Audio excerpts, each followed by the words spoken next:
Hello everyone, welcome to our next training video in our series in 1 Thessalonians. We're going to look at a very small little passage, 1 Thessalonians chapter 5 verses 12 to 15.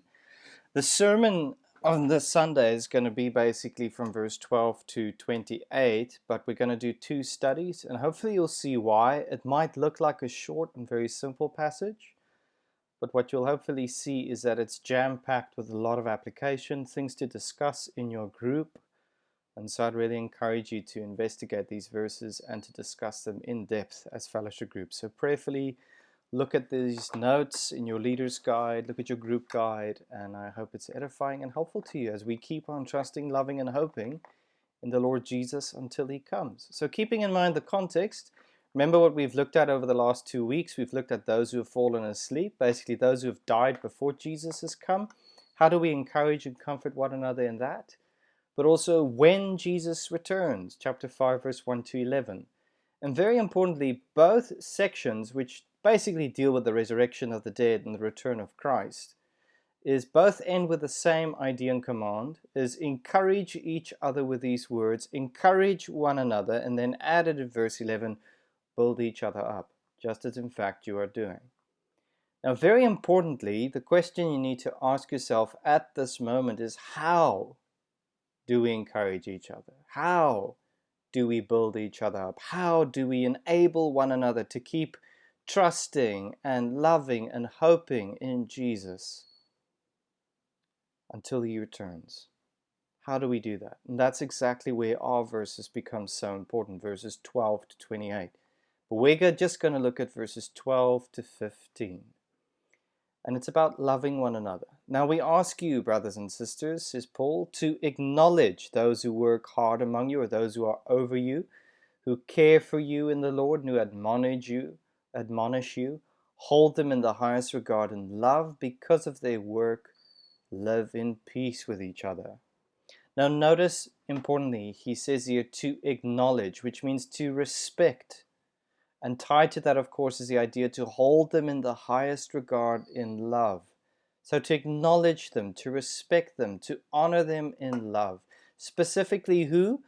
Those who work hard among you to do what? Who care for you, who admonish you. These terms, by the way, that you see are almost exclusively used in the New Testament to refer to church leaders, elders, deacons, your church leaders, those who teach you and guide you and lead you in the church family, whether full-time or part-time. You can look at 1 Timothy 3:4 and those verses there, Titus as well. So it's referring to church leaders. And so towards your church leader, those who are teaching you, who have a teaching role, those who are leading you in whatever ministry, acknowledge them, respect them, hold them in the highest regard in love. Why? Because of what they do, because of their work. It's not because of their title, whether that's a pastor or a kids church teacher or fellowship group leader or so forth. It's because of what they do for you. They're working hard for you, caring for you, overseeing you, admonishing you, correcting you. Basically, they're trying to build you up and to equip others to do the same. And so it's very important to acknowledge them, to hold them in regard, and to work with them in harmony. Live in peace with each other.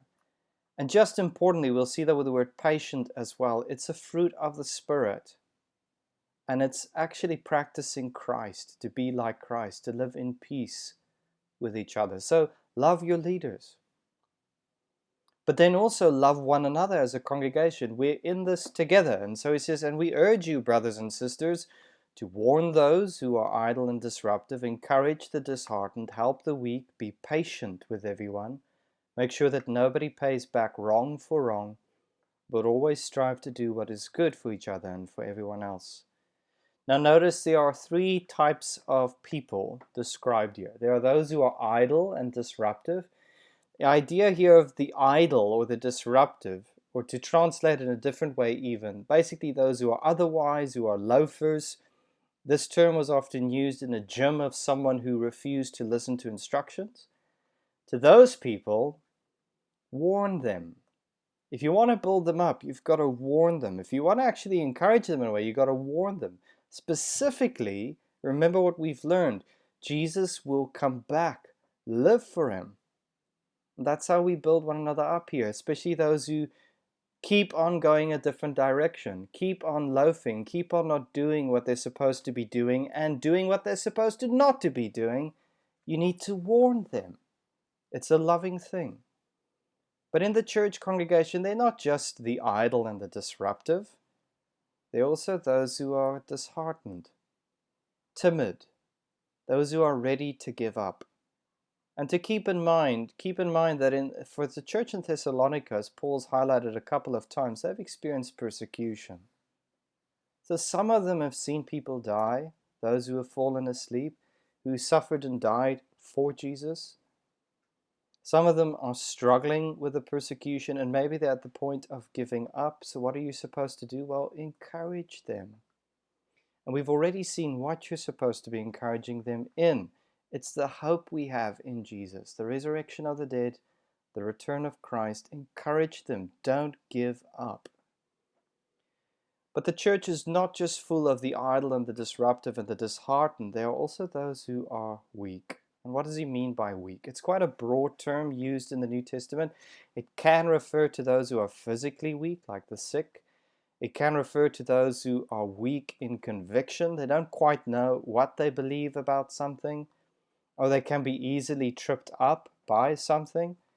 But there's also those who are weak in economic status. So, for example, in Thessalonica and other churches like in Corinth, it's the slaves, or the freed slaves, those who don't have any economic status or power or voice, the weak. And so the call is help them. Help those who are physically weak. Help those who are weak in conviction. Help those who can't speak for themselves or stand for themselves. Because in society, it's the weak that are often disregarded. It's the weak that people are not loyal to and care for. But the church should be different. If we want to build one another up and encourage one another to keep walking in faith, hope, and love, then we need to help the weak. But it is very hard to warn those who are idle and disruptive. It's very hard to encourage the disheartened. And it's very hard to help the weak, especially when the idle and disruptive don't listen to the warnings, when those who are disheartened just don't want to hear the encouragement, when those who are weak don't want to be helped. It's difficult. And so Paul has a catchphrase to all of these categories of people as we try and encourage and build one another up, is to be patient with everyone. And just like peace, patience is a fruit of the Spirit and an example of Christ-like love. Because think about it, Christ is our peace, Christ is patient towards us, and Christ is gracious towards us, who always strives to do what is good for each other. This is grace. Make sure that nobody pays back wrong for wrong, but always strive to do what is good. It's an act of grace. And so the call is be like Christ towards one another. Peaceful, patient, gracious. You need that attitude, that empowerment fruit of the Spirit, so that we would be able to build one another up, to encourage one another when we are idle and disruptive, disheartened and weak. And this is how the church can love one another and help one another to keep on going as we wait and hope for Jesus. And so what do you want people to walk away with? Well, you want them to see and understand and be challenged to show love to church leaders.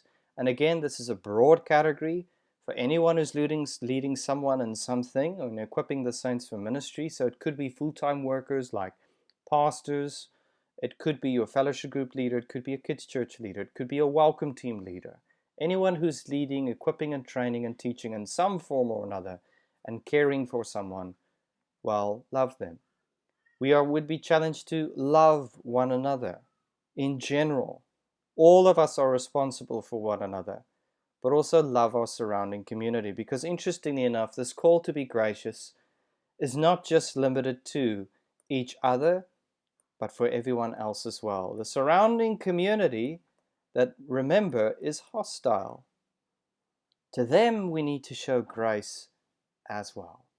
And that in the end is how we can encourage one another, how we can build one another up in love, and how we can be a church community that can keep on going. And that's what this passage is all about.